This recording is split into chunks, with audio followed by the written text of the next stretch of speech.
We're headed into special session in Springfield as the state's fiscal year draws to a close. We'll talk about it next on Capitol View.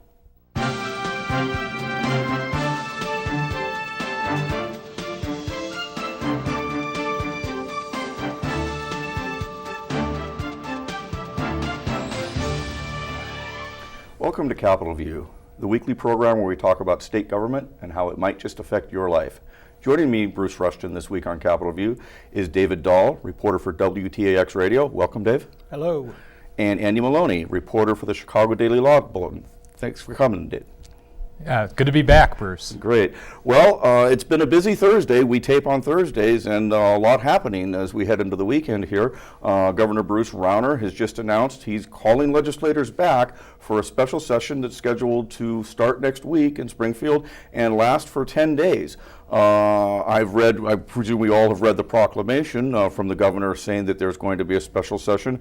Lots of whereases, not very many therefores. So, what are we to make of this? Is an end in sight here to this budget impasse that's gone on now for 700 plus days? It'd be interesting to find out exactly what the governor has in mind, because, as we all know, the governor is not the one who calls bills, and the majority party in the House doesn't have a bill to call unless it calls the Senate bill or the Republican bill, and the Senate's already called and passed its bills. So I'm wondering if there's 10 days worth of productive work to do. And of course, when you say resolve the impasse, you speak as if that's what the goal really is. Go ahead. Go ahead, Andy. I was going to just add, and it's exceptionally difficult, I think, if you've been watching this the entire time, to think that something outside of the status quo is going to happen. I mean, we did see some movement. Mm-hmm. We saw, I guess you could say that the ball has moved forward because people have actually introduced legislation and sort of put their name on specific proposals. But you still have to kind of be in a holding pattern on how much weight you ascribe to that, because, I mean, it wasn't long ago that we saw the Senate President and the Senate Minority Leader in a joint press conference saying we're going to do a budget, a compromise, and that turned out to be exceptionally difficult. A grand something, certainly not a bargain.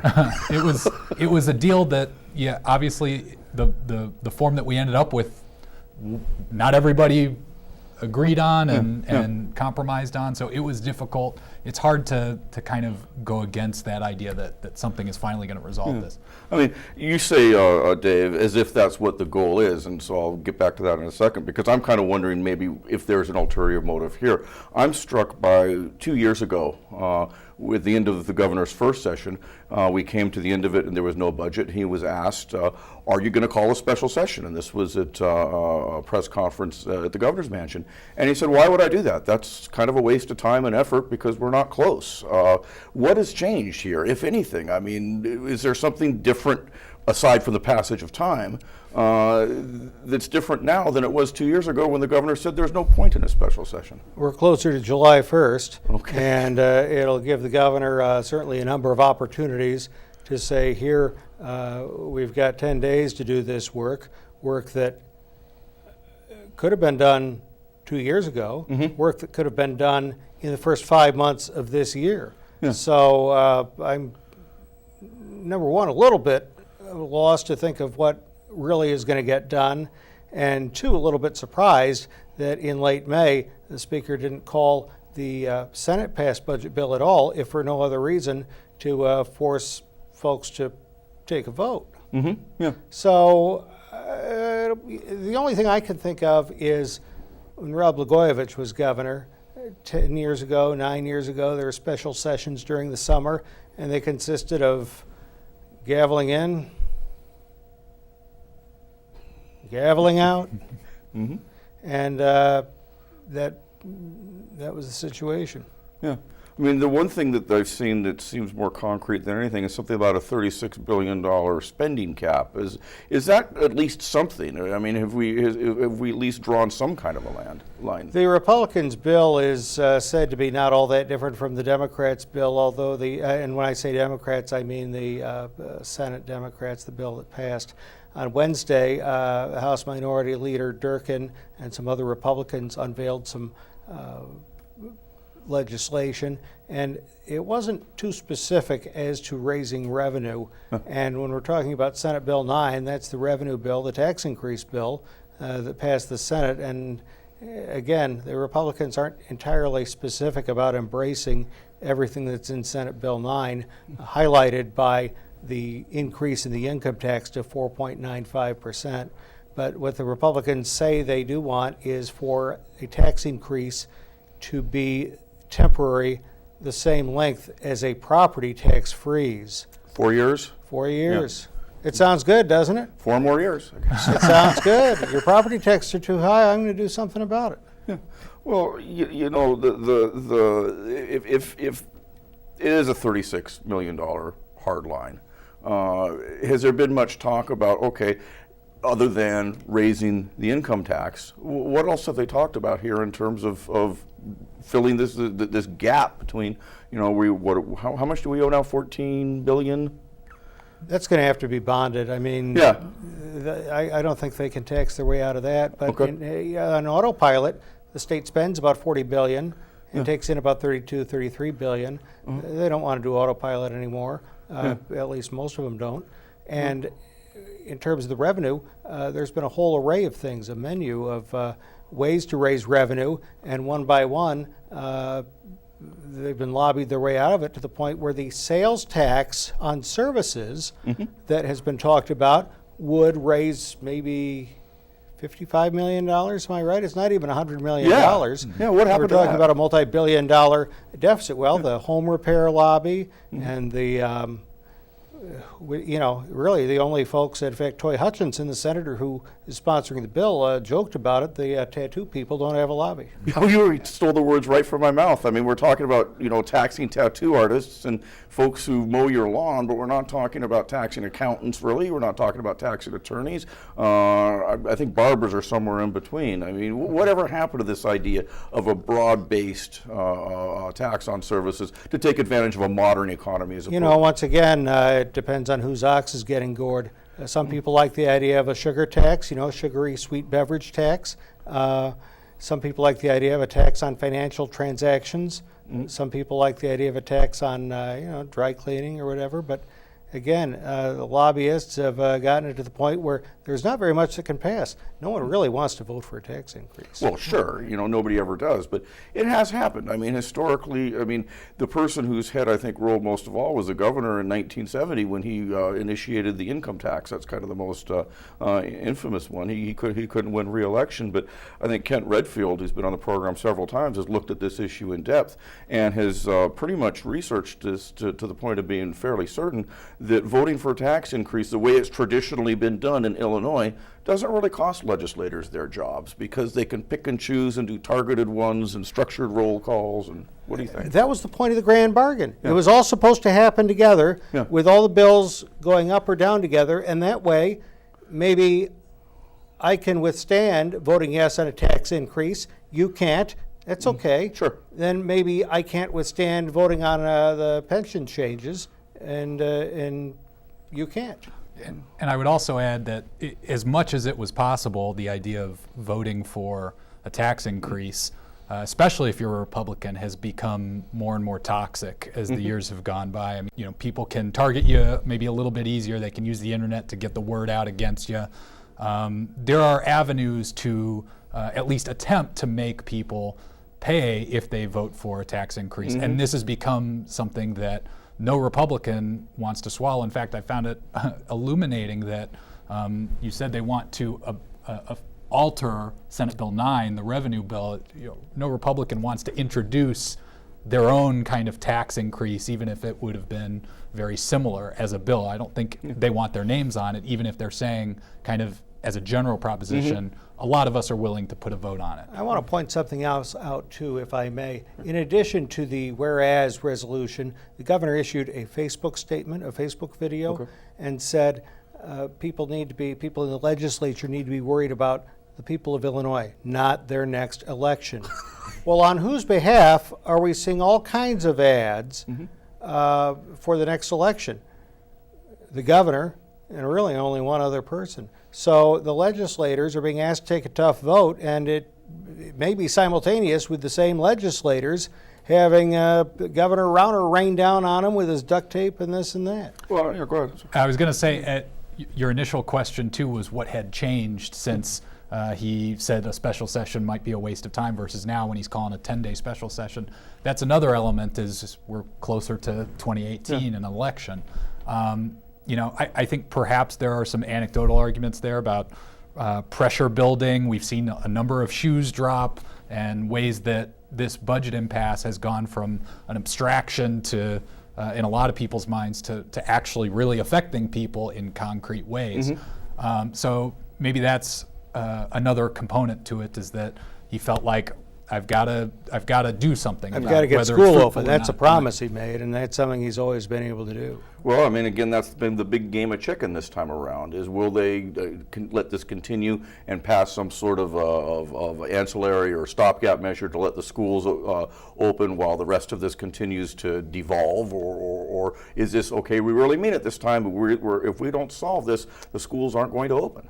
I think the governor wants the schools to open. He said he wants the schools to open. He said he won't let it happen. He was asked by a reporter in Peoria a week or two ago, what's going to happen if the schools aren't able to open? He said, we're not going to let that happen. Is that what the special session is about then, really? Is passing something so the schools open? I think it's about making the other guy look bad. Okay. I think that's what this whole thing is. You've seen a lot of, even with the introduction of some actual legislation with some actual numbers on it, you've still seen a lot of finger pointing. We've been looking at, House Leader Jim Durkin saying, if nothing happens this time, well, it's all on Speaker Madigan's head. You had Speaker Madigan kind of come back and say, look at all of these hearings that we've had where victims of Governor Rauner and the Republicans' impasse has taken a huge toll on their lives. So even with, I think if you're in the camp that says, at least we've got some names and some numbers on some bills, which we didn't really have a lot of times in the last 2 years, you can still kind of look at saying there's a lot of posturing still going on. Sure. I mean, maybe this is just me, but reading the proclamation that came out, frankly, it struck me as a stump speech with whereases on it. He talks about term limits in there, which folks would say, well, what does term limits have to do with getting a budget passed? That's that, among other things, stuff that we've heard Rauner talk about, I think, for the last couple of years in terms of his turnaround agenda. It's almost all contained, or big parts of that are in that proclamation. Then we've got Durkin saying the other day that the pressure building in the Democrat, on the opposite aisle to get this done. Well, when did the Republican leaders start, talking about how the Democrats are feeling? Looking at it, I almost get some sense that the R's see this as, we're now in the driver's seat, we're going to solve this. Am I mistaken? We've got a couple of more cards, but they're sure not in the driver's seat. And things aren't going to happen until the majority party calls the bill. They've got all kinds of ways to do things, and we all know that. They could put the Republicans' bills into the Rules Committee and send them to a subcommittee and never to be heard from again. That's probably not what's going to happen, but it's one tactic they have. They don't have. There's nothing to compel the Democrats who run the chambers to call any particular bill. I think there was some suggestion, maybe it was again House Republican leader Durkin, who noted that they're going to need our votes to pass an income tax. I mean, that was probably true before, but certainly with the heightened vote threshold post May 31st, that's clearly true. But that's assuming that the Democrats, I think, are itching to get that done, and the Speaker is itching to get that done and really wants to get that done. And the only thing holding them back was the reticence of the Republicans. I'm not 100% sure that that's the case. I would agree with Dave that the leverage situation is still a bit murky. It's 4 votes, as I understand it, in the House at least. Mathematically. Mathematically. I mean, if you're Madigan, what are you thinking right now? I mean, are you at this point playing a waiting game? Come to me with something that works, or are you out there saying, okay, I'm gonna start putting a little bit of some effort into it, if he's not already putting some in, to work very hard to come about with some sort of a solution here. What's going on in his head? Well, one thing he could do is pass bad bills or introduce bad bills and have them go up on the board and have the Republicans all vote no, and then they'd be able to say, well, Representative Rushton voted against the school bill and prepare the direct mail campaign that way. That's certainly one of his tactics. I think we're talking about people who want to vanquish their opposition, the governor and Speaker Madigan. And you know, it's on. It's nonstop campaigning, and this is part of it. It's tough to get into the speaker's head, and that's a tough game to play. But as you said, and I think even the speaker in some of his statements this week made mention, he said, well, the House Democrats have already passed workers' compensation changes. We've already passed property tax freeze. The Republicans would tell you that there was those bills came nowhere close to the terms that they were pushing for, but yet they can pass bills, and he can kind of make the claim in general terms that, hey, we already did a lot of this stuff, and it's the Republicans who won't play ball with us. So he can certainly fall back on that maneuver. I mean, could the Madigan thing where I put up bills, force you to take votes, make you look bad, I mean, could the Republicans end up being wistful for what they'd wished for, or does that happen so often that that's going to have any real effect in voters' minds? I mean, folks tend to have seen this sort of thing before. Does that stuff still play out in mailers? Well, number one, yes. But number two, I think there are probably some dissatisfied, disaffected members of both the Republicans and Democrats. For example, the Republican floor leader, Steve Anderson, was quoted as saying, at this point, there's not enough reform to get us out of this mess. We're not going to term limit, property tax freeze, redistrict our way back to fiscal health now. Okay, all right, fair enough. Speaking of wanting to get things and wishful thinking, let's talk about it here for a second about the education funding bill, Senate Bill 1.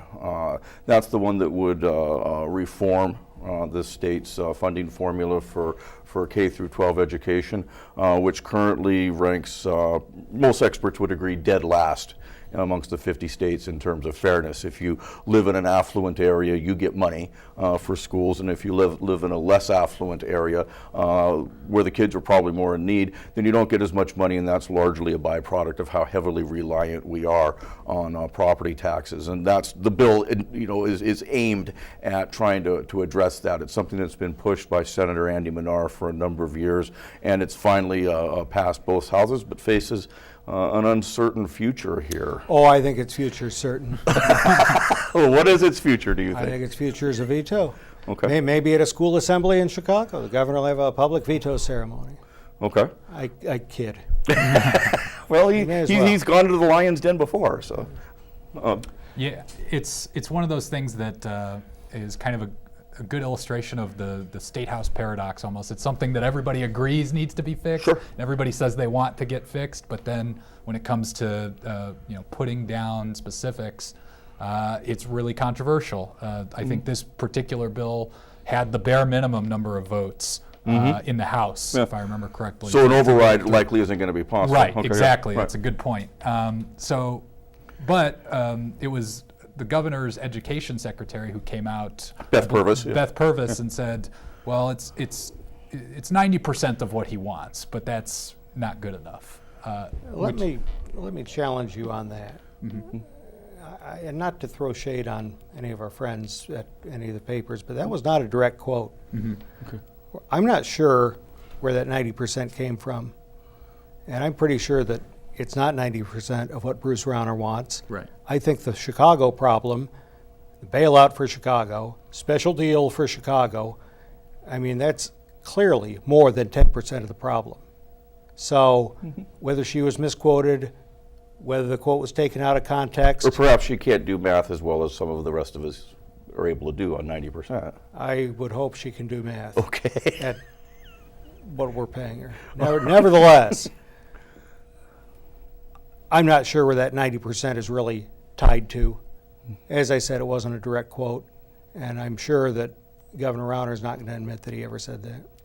Right. Well, I interrupted. no problem. It's Fair point. But go fair ahead. point and an important point to make too. Reportedly, she said. She You haven't said walked that. it back. But go ahead. And yep. So anyway, so that led to all of the headlines about that situation, and it's one of those things that just makes the problem even stickier. Sure. When that narrative gets pushed out there, and there's CPS funding, which he has railed against, that is part of that bill. Yeah. Sort of a grant to Chicago public schools as it's been framed. So, and that's something that none of the Republicans have come out and supported very Now, much. this makes me laugh. Have you guys in school ever taken a course on a pass-fail basis? Certainly. Yep. If you get 90%, that'd be an F, right? Apparently. One way or the other, sure. If you, if you buy into that, then 90 isn't good enough to pass if it's pass-fail. Yeah. Well, I mean, in point of fact, the 90% headline is out there. The Chicago Sun-Times has excoriated the governor on that in an editorial saying, hey, if you get 90% of anything in politics, call it a day, go home and celebrate. So whether it's 90% or, as you point out, well, if you look at this, it's as much as perhaps $1 billion, I think, between for Chicago public schools that Rauner has termed a bailout, and supporters of the bill say, well, Chicago public schools, unlike their compatriots downstate, have to pay for the pensions of their teachers. Is this worth falling on your sword for in terms of, all right, let's say that it's a bailout for Chicago schools, accepting that is, let's say that's true for the sake of argument. Is it worth killing this whole bill over? If you're Governor Rauner, yes. Why? Because he doesn't want to bail out Chicago. He's convinced himself that plays. Whether he's convinced that it truly is a bailout for Chicago. I mean, he's at war with not only the Democrats who run the chambers here, but also the Democrat who runs the city of Chicago. And I don't know if it's a matter of political arithmetic that there aren't that many votes for the governor in Chicago, but this anti-Chicago thing, he thinks really plays. Well, anti-Chicago stuff does play outside of Cook County to a large degree in the collar counties. But he's never. I think that he got more of the Cook County, Chicago area vote than folks thought he would against Quinn. Is that going to happen again 2 years hence? Could. Okay. It could happen. It seems like it would be difficult, and I should caveat, depending on what happens going forward. Sure. I wouldn't expect a newcomer governor like he was in 2014 to underperform a governor who's 4 years into the job, 3.5 years, I guess, once the campaign really gets ramped up. On the tail end, or maybe a continuing unprecedented budget impasse. Sure. It would be difficult, I think, to overperform what he did in 2014. But you're right. I think the anti-Chicago stuff really does play with folks around the state who aren't in that city. And is he looking at Pritzker, who appears to be the front runner at this time, and saying, "Nah, I don't have to worry about him. I can beat him"? Does that explain, some of this stuff at least? Yes. Okay. And even if it's not Pritzker. I think the governor is the incumbent. The governor has a way of saying things that sound good. He plays well downstate. He'll certainly take the lion's share of the counties in 2018. So he believes more in the power than the curses of incumbency, is what he's suggesting. Oh, I think so. I think there are a lot of people who say, you go, Rauner, yeah, kick that Madigan in the butt. And he's quite good at meeting people, the retail part of it. Property taxes are too high. I'm going to do something about it. Okay. I want to talk for a second, while we still got a couple of minutes here, about political rhetoric. Has it gotten too hot? The takeoff point for this is, what happened just the other day in the nation's capital. The congressman who was shot and critically wounded by somebody, turns out, from Illinois, where we certainly do have a lot of hot political rhetoric. With Congressman Davis as a witness. Congressman Davis is a witness. Has it gotten too mean? I mean, when Gabby Giffords was shot a few years ago, that question was asked. It's being asked this time around. Are we just too uncivil to each other in political discourse these days? I think most people would say yes. I think many people have been saying that for years and years and years, and even predating the incident with Gabby Giffords that you referenced. There's a long history of hot political rhetoric in America, sometimes leading to violence. It was around the 19th century, to be clear. Yeah, you can go through the museum here downtown and you learn about the Illinois ape. Right, exactly. So, like I said, I think most people would agree with that proposition that we need to tone it down. But in a few days, unfortunately, it seems like what always happens is people kind of lose sight of that again and jump right back into the fray. So we'll see if there's any kind of sustained difference. I know there was a little bit of unity on Capitol Hill when Speaker Paul Ryan came out and made this statement that an attack on one of us is an attack on all of us. But you already saw some suggestions, I think, the day after that said, whose fault is this, basically? Yeah. I mean, I almost wonder, idly or not, what might happen if, if you see here, there's a long tradition, I think, of it in Illinois and most other states of throwing political grenades at each other. But, there just seems like this latest thing on the special session, it just seems attack all the time, and as opposed to let's sit down and we can try and figure, but don't insult each other so much in public. I wonder if that would have any effect whatsoever. What do you think, Dave, if they just stopped insulting each other in public? It's hard to put the toothpaste back into the tube, especially when the stock in trade of the person who won the White House is largely that. Democrats' hands are not clean on that either at this point. And Congressman Davis had a conference call in the noon hour of Wednesday and said, we've got to have a conversation about this. And I said, this is the conversation that we said we'd have with Gabby Giffords. It's only gotten worse since then. Indeed, I agree with you. Sad. And on that point, that's it for this week on Capitol View. Thanks for joining us.